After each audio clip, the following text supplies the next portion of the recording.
Well, it's a full day event on Sunday, and it's with the ploughing competition itself for the ploughing competitors starting at 12 p.m.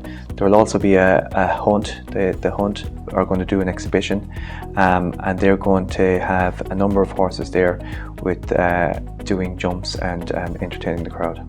It'll be a great family day out. It's going to be a day that's going to suit all ages, and hopefully everyone will enjoy it.